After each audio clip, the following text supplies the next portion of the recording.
नमस्कार, मी हुमा सय्यद. माय टीव्ही मराठी 24 तास मध्ये आपलं स्वागत आहे. आपण पाहूया आज नॅशनल कंझ्युमर फेअर मध्ये भारतात सर्वात मोठा कंझ्युमर पार्क. प्रथमच fish under water tunnel AC dome मध्ये जगातील सर्व समुद्रातील आणलेले सर्व प्रकारचे मासे फिश बघण्यास विसरू नका. सोबतच मुंबई चौपाटी सारखे स्वादिष्ट व्यंजन काश्मीर ते कन्याकुमारी पर्यंत सर्व वस्तूंची भरपूर खरेदी करा. चला तर मग सहपरिवार नॅशनल कंझ्युमर फेअर मध्ये Clara Bruce girls high school, station road, Ahmednagar. वेळ दुपारी 4 ते रात्री 10 वाजेपर्यंत.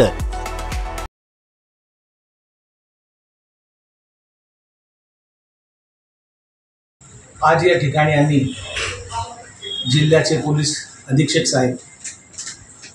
साहेबांना आम्ही आमच्या मेहतर बाल्मिकी समाजातर्फे एक निवेदन सादर केले. निवेदनामध्ये आमचे 3 मुद्दे महत्त्वाचे होते. त्यापैकी एक मुद्दा खूप महत्त्वाचा होता का नगरपालिकेमध्ये 3 दिवसापूर्वी एक निवेदन देण्यात आलेलं होतं आणि त्या निवेदनामध्ये ते एक 5-7 लोकांचे नाव होते आणि त्यांनी एक रीतसर मागणी केली होती.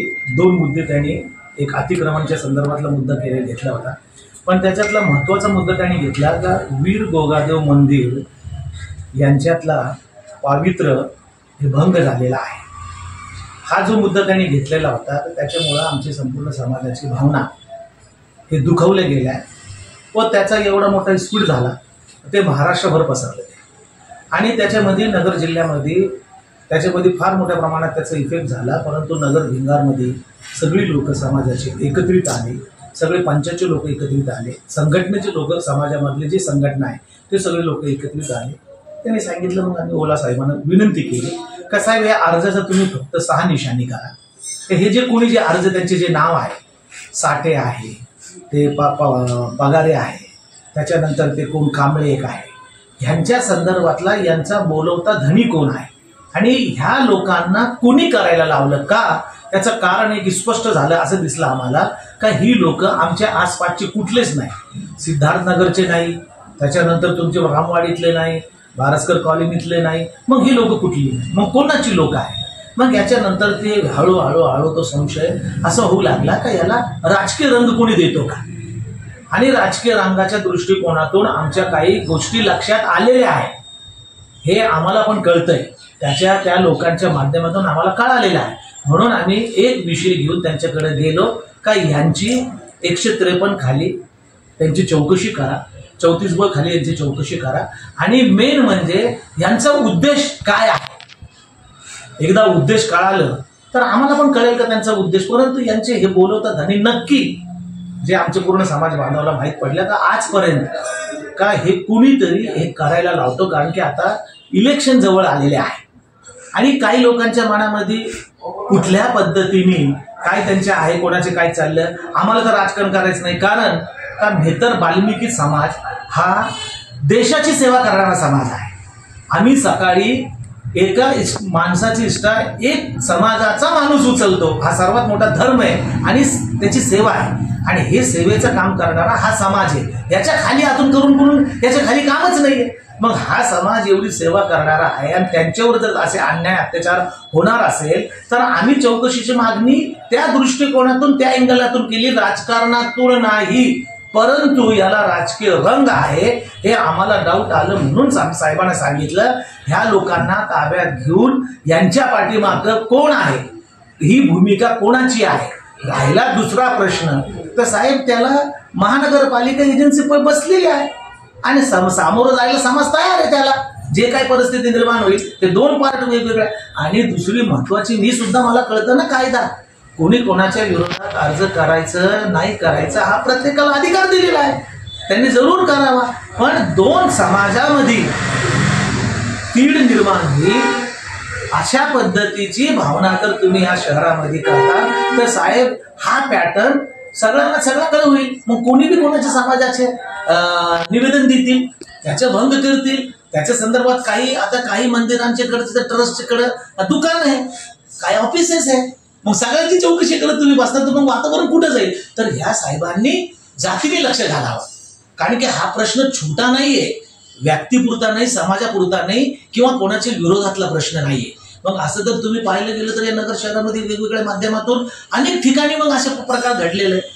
म्हणून आमचे एक हात जोडून तुमच्या मार्फत मी डिपार्टमेंट अध्यक्ष साहेबांना विनंती करतो का यांचा छडा हे लावावा, यांना ताब्यात घ्यावा आणि यांची चौकशी करावी आणि यांचा बोलवता धनी हा त्यांच्याकडून त्यांनी मान्य करावा आणि मग नगर शहराचा कायदा सुव्यवस्थेला त्यांना सुद्धा मदत होईल आणि आम्ही सुद्धा या शहराची कायदा सुव्यवस्था पाळायची जबाबदारी परिपूर्णता आमची आहे आणि ती आम्ही पूर्ण पाळणार. जिल्हा पोलीस अधीक्षक राकेश ओला साहेबांना आज आम्ही सर्जेपुरातील वीर गोगादेव मंदिर आणि मंदिराच्या बाजूला असलेलं अतिक्रमण काढून टाकावं अशा बाबतीतलं महानगरपालिकेचे अतिरिक्त आयुक्त सौरभ जोशी यांना काही लोकांनी दिलं. नगर शहरामध्ये अशा पद्धतीनं जे लोक आपल्या विरोधात आहेत, जे आपल्या विरोधात काम करतात, अशा लोकांच्या विरोधात काही ना काही अशा पद्धतीचं वेगवेगळ्या पद्धतीचे निवेदनं देऊन त्यांच्याबद्दल आणि समाजामध्ये तुटडी निर्माण करण्याचं काम गेल्या 1 वर्षभरापासून नगरमध्ये सुरू आहे. सर्जेपुरातील गोगादेवी मंदिर हे आज मेहतर समाजाचं दैवत आहे.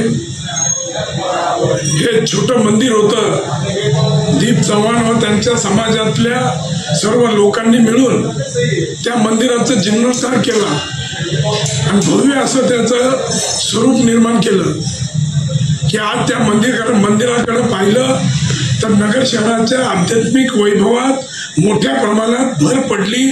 असं अति सुंदर कलाकुसरीचं भव्य मंदिर या ठिकाणी उभारण्यात आलेलं आहे आणि त्याला दृष्ट लागावी कोणीतरी औरंगजेबाच्या अवलादासारखे या ठिकाणी या मंदिराच्या बाबतीत समाजामध्ये एक दुफडी निर्माण व्हावी.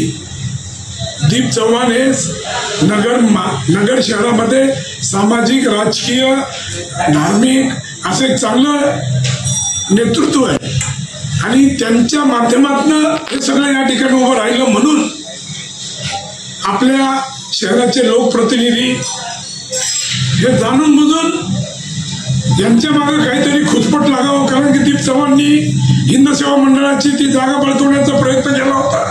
त्याच्यात मी आणि दीप चव्हाण, संजय भुडेने आम्ही ती दाखल केला. त्याचा निकाल पण आज तो निकाल माझ्याकडे आहे. तो निकाल पण आज हिंद सेवा मंडळाच्या विरोधात गेला आणि त्या ठिकाणी सांगण्यात आलं की ती जागा अरुण जगताप आणि हर्षल भंडारी हे घेणार होते. त्यांना द्यायचा ठराव पण झाला. परंतु चॅरिटी कमिशनरकडे आम्ही दाखल केल्यानंतर चॅरिटी कमिशनरनं 50 दिवसात त्याचा निकाल दिला आणि ह्या जागेचं कोणताही हस्तांतरण, विक्री किंवा काहीही करता येणार नाही अशा पद्धतीचा निकाल चॅरिटी कमिशनरनी 26/4/2024 रोजी दिला. या ठिकाणी जगताप कंपनी हरली. नंतर दीप चव्हाणनी साई मिळाच्या बाबतीतलं जे काही काढलं बाहेर 6 कोटी रुपये त्यांना भरावे लागले. साई मिनासमध्ये इतका अंदाज होती आणि इतका गैर पद्धतीनं सगळं चाललेलं आहे. म्हणून दीप चव्हाण यांनी ते सगळं काढलं. त्यांच्या प्रयत्नामुळं 6 कोटी रुपये 6 ते 7 कोटी रुपये साई मिनाच्या बाबतीत भरावे लागले आणि म्हणून मग आता काहीतरी दीप चव्हाणांच्या आणि त्यांच्या बाबतीत काहीतरी सुरू करावं म्हणून या ठिकाणी गोगादेव मंदिराच्या माध्यमातून ह्या पद्धतीने सुरू केलं. अशाच पद्धतीनं तकिया ट्रस्टच्या बाबतीत पण आता 4 दिवसापूर्वी सकल हिंदू समाजाच्या नावानं निवेदन देणारे पाठवले आणि त्या ठिकाणी पण अशाच पद्धतीनं तकिया ट्रस्टवाले साई मिलास आणि इतर सगळ्या बाबतीत विरोधात जाऊ राहिलेले आहेत. ते त्या ठिकाणी आमदार बच्चू कडूनकडं त्यांनी या सगळी तकिया ट्रस्टनी त्यांच्यावर झालेलं हे सगळं तिथं त्यांच्याकडे दिलं. त्यांनी विधानसभेत तो प्रश्न विचारला, विधानसभेत तेव्हा आता प्रश्न आहे आणि त्याच्याकरता त्यांच्या विरोधात लगेच अर्ज. ज्या जागेचा तकिया ट्रस्टच्या त्या जागेचा ट्रस्ट आहे, त्या ट्रस्टला ती जागा आहे, त्यांनी त्याच्या विरुद्ध कोर्टानं त्यांना स्थगिती मिळालेली आहे. असं असताना सुद्धा अशा पद्धतीनं समाजामध्ये वेगवेगळ्या पद्धतीनं द्वेष निर्माण करायचा आणि त्याच्या दुपटीचा फायदा घेण्याचा प्रयत्न आपले शहराचे लोकप्रतिनिधी करत आहेत. माझ्याकडे आता तुम्हाला सांगतो, अशाच पद्धतीचं शहरातल्या एका व्यावसायिकाला, एका व्यापाऱ्याला हे त्याचं निवेदन आहे मान्य जिल्हा पोलीस अधीक्षकांना दिलेलं, दिनांक 12/5/23 दिलेलं आहे निवेदन आहे. त्या निवेदनात त्यांनी स्पष्ट सांगितलंय की आमदार संग्राम जगताप व नगरसेवक, राष्ट्रवादीचे नगरसेवक अजिंक्य बोरकर या सर्वांचा आम्हाला या ठिकाणी आमच्या जीविताला धोका आहे, आमचे सगळे व्यवसाय बंद पडलेले आहेत आणि अशा पद्धतीनं हे निवेदन त्यावेळेस त्या एका व्यावसायिकाने दिले. त्या व्यावसायिकाचे सर्व तो विरोधात गेला म्हणून त्याचे धंदे बंद करून टाकले.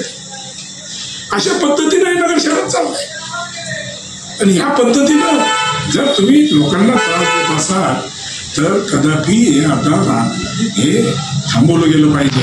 आणि याच्याकरता मान्य जिल्हा पोलीस अधीक्षकांना आम्ही सांगितलंय की हा दोन समाजात ते निर्माण होत आहे, त्यामुळे नगर शहरात ताबामारी करणाऱ्या यांच्या गुंडाविरुद्ध भारतीय दंड संहिता कलम 153(1), कलम ब 295(अ) व कलम 120(ब) 34 अन्वये फौजदारी गुन्हा दाखल करा.